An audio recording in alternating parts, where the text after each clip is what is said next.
Top quality और consistent performance के लिए सिर्फ सिल्वर पंप्स। टॉप क्वालिटी और कंसिस्टेंट परफॉर्मेंस के लिए सिर्फ सिल्वर पंप्स, नाम याद रखना। कुठलंही काम जे छत्रपती शिवाजी महाराजांच्या संबंधातलं आहे त्याच्याबाबतीत योग्य दर्जा आणि योग्य काळजी घेतली पाहिजे असं वाटतं। आणि त्याच्यामुळे एक गोष्ट वस्तुस्थिती आहे की त्या ठिकाणी मोठ्या प्रमाणात खोदकाम झालेलं होतं, कारण आताचा पुतळा हा भक्कम पायावर उभं राहण्यासाठी तिथं मोठ्या प्रमाणात खोदकाम झालेलं होतं आणि तो कॉन्क्रीटचा पुतळा त्याला 100 वर्षाची गॅरंटी आहे आणि त्याच्यामुळे कॉन्क्रीटचा जो पाया आहे तो आणि त्याच्यावरचा भव्याचा पुतळा आहे जो ब्रॉन्झचा आहे, त्याच्यामुळे पुतळ्याला काही होणार नाही याची आम्हाला खात्री आहे।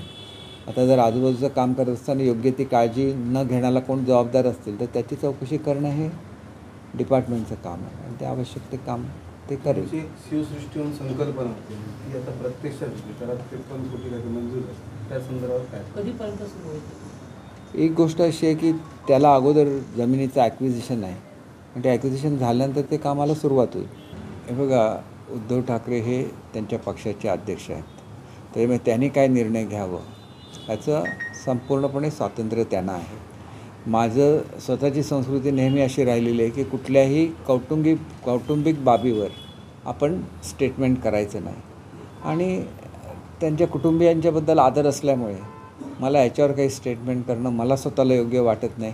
ज्यावेळेला त्यांच्याविरुद्ध राजकीय स्टेटमेंट द्यायचं असतं आम्ही देतोच, त्यांच्या बोलण्यामध्ये कुठलं चूक झालं बोलण्यामधून किंवा पक्षाच्या निर्णयामध्ये काही चूक असेल त्या निर्णयावर मी बोलतो, परंतु त्यांच्या घरगुती बाबतीत आपण बोलणं हे शेवटी भरतशेठ बोलले हे योग्य अयोग्य ह्याच्यावर मी काय बोलणार नाही, कारण ते आमचे सहकारी आहेत, त्यांच्यावर मी कसं स्टेटमेंट करणार, परंतु मी या बाबतीत काय बोलू शकत नाही। एक गोष्ट अशी आहे बघा, राज ठाकरे हे स्वतः एका पक्षाचे अध्यक्ष आहे, महाराष्ट्रामधले प्रमुख नेत्यांपैकी ते एक आहे, त्याच्यामुळे त्यांनी मुख्यमंत्र्यांशी चर्चा करणं याच्यामध्ये चुकीचं काहीच नाही आणि त्याच्यातून राजकीय अर्थ कोणी काढण्याची आवश्यकता नाही। मराठी माणसाच्या हितासाठी आमचं सरकार कटिबद्ध आहे। एवढी वर्ष मराठी मनुष्य हा मुंबईच्या बाहेर फेकला जात होता, ते बंद करण्याचं काम हे शिंदेसाहेब ज्यावेळेला मुख्यमंत्री झाले त्यावेळेला त्यांनी निर्णय घेतला आणि जे अनेक प्रकल्प मुंबईमधले रेंगाळलेले होते त्या सगळ्या प्रकल्पांना त्यांचं तिथले जे भाडेकरू होते त्यांच्या भाडं देण्याची व्यवस्था केली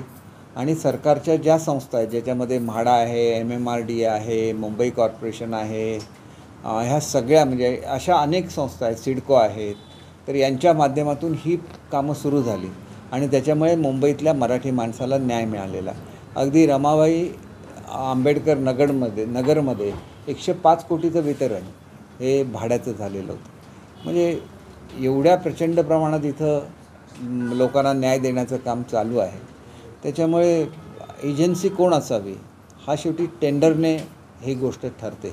आणि मुख्य गोष्ट लक्षात घेतली पाहिजे की धारावी पुनर्वसनमध्ये जे काय निर्माण होईल त्याच्यामध्ये सरकार हे त्याचं मालक असणार आहे, म्हणजे सरकारचं त्याच्यामध्ये स्टेक आहे, सरकारची त्याच्यामध्ये भागीदारी आहे आणि त्याच्यामुळे असा काही गैरसमज करून देणं पूर्णपणे चुकीचं आहे आणि राजसाहेबांचा कोणी असा गैरसमज करून दिलेला असेल तर मुख्यमंत्री महोदयांनी निश्चितपणे तो दूर केलेला असेल याची मला खात्री आहे।